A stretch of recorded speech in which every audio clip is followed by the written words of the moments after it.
हर हर महादेव, जय महाकाल।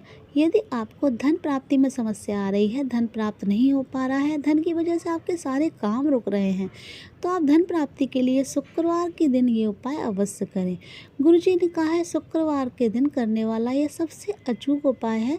इस उपाय को करने से आपके घर में धन की आवक होने लगेगी, आपके घर में धन प्राप्ति होने लगेगी और धन की वजह से जो कार्य रुके हैं वो बहुत जल्दी आपके पूरे होंगे और धन की जो भी आप कोशिश करेंगे धन प्राप्त करने की, वो आपको उसमें सफलता अवश्य मिलेगी। तो जो पहला उपाय गुरुजी ने बताया है, ये उपाय शुक्रवार के दिन करना है। शुक्रवार के दिन गुरुजी ने कहा है यदि आप ये उपाय करते हैं तो आपको अवश्य सफलता मिलेगी हर कार्य में। तो इसमें आपको क्या करना है, आपको लेना है 2 लोटे में जल। 2 लोटे में से जल लेना है। ध्यान रखिए 1 लोटा उसमें तांबे का अवश्य होना चाहिए। चाहे आप दोनों लोटे तांबे के ले लीजिए, लेकिन 1 लोटा तो अवश्य ही तांबे का होना चाहिए। 2 लोटे में आपको जल ले लेना है। अपने किचन से आपको जल भर लेना है। उसके बाद आपको क्या करना है, आपको 1 कमलगट्टा लेना है और आपको 7 मिश्री के दाने, जो मिश्री होती है उसके 7 दाने ले लेने हैं।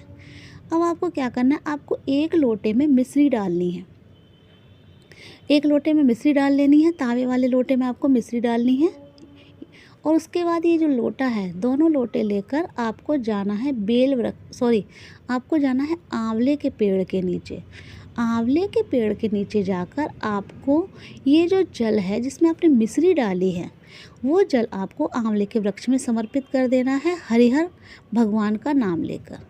हरिहर भगवान का नाम लेते हुए आपको ये जल समर्पित कर देना है। पंचमी तिथि है, कल शुक्रवार का दिन है, तो इस उपाय को आप अवश्य कीजिएगा।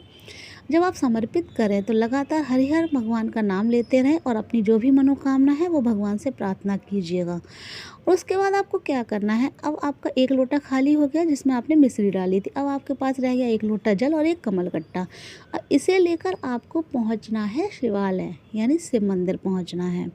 वहाँ जाकर अब आपको क्या करना है, वहाँ जाकर आपको जिस लोटे से आपने आंवले के वृक्ष पर जल चढ़ाया था, जिसमें आपने मिश्री डाली थी जिस जल में, और उस जल से आपने आंवले के वृक्ष पर जो जल चढ़ाया था, उस लोटे में आपको जो पहला वाला लोटा है वो आपको उसी में, दूसरा जो लोटा आपके पास है जिसमें आपने अभी कुछ नहीं डाला, वो जल आपको इसी लोटे में डाल लेना है जिससे आपने आंवले के वृक्ष में जल चढ़ाया था।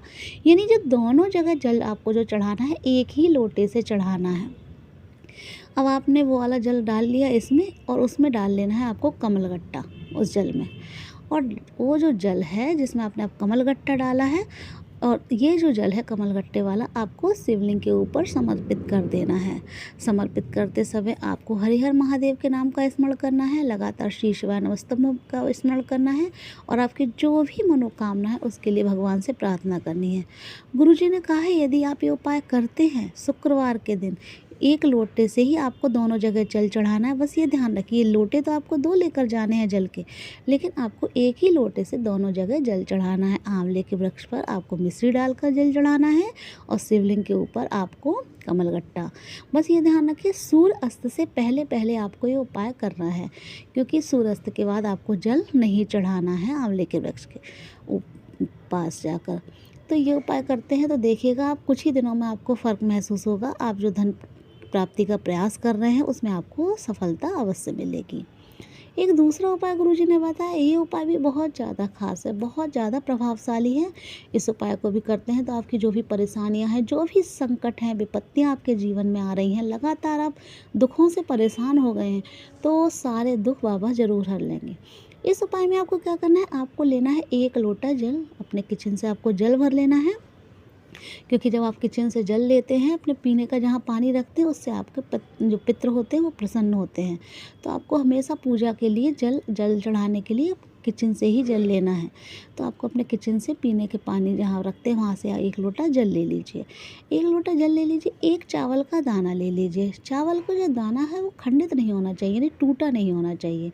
आपको चावल का दाना ले लेना है और 1 बेलपत्र साफ़ सुथरी हो, कटी फटी ना हो। ये 3 सामग्री लेनी है आपको। लेकिन आपको क्या करना है, मंदिर जाने से पहले आपको क्या करना है, जो वो बेलपत्र आप लेकर आए हैं उस बेलपत्र को अपनी हथेली पर रखना है। बेलपत्र की वो जो बेलपत्र है आपको हथेली पर किस तरह रखनी है, जो बेलपत्र की जो पत्तियाँ हैं वो आपकी उंगली की तरफ होनी चाहिए, यानी जो बड़ी पत्ती है बीच वाली वो आपकी उंगली की तरफ, बड़ी वाली उंगली की तरफ होनी चाहिए, और जो डंडी है वो आप कलाई की तरफ होनी चाहिए। इस तरीके से आपको बेलपत्र रखनी है।